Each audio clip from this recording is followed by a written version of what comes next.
Քարամ Սլոյանը ծնվել է 1996 թվականի ապրիլի 27-ին Արդաշավան գյուղում,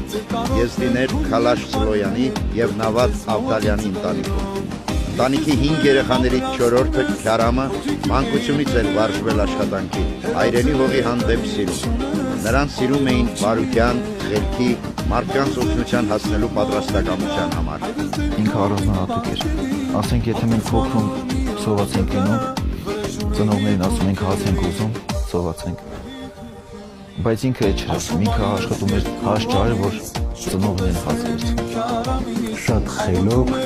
ու խելացի։ Խելացի էր,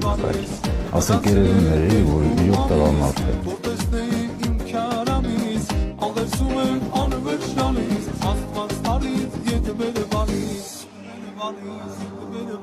C'est bon,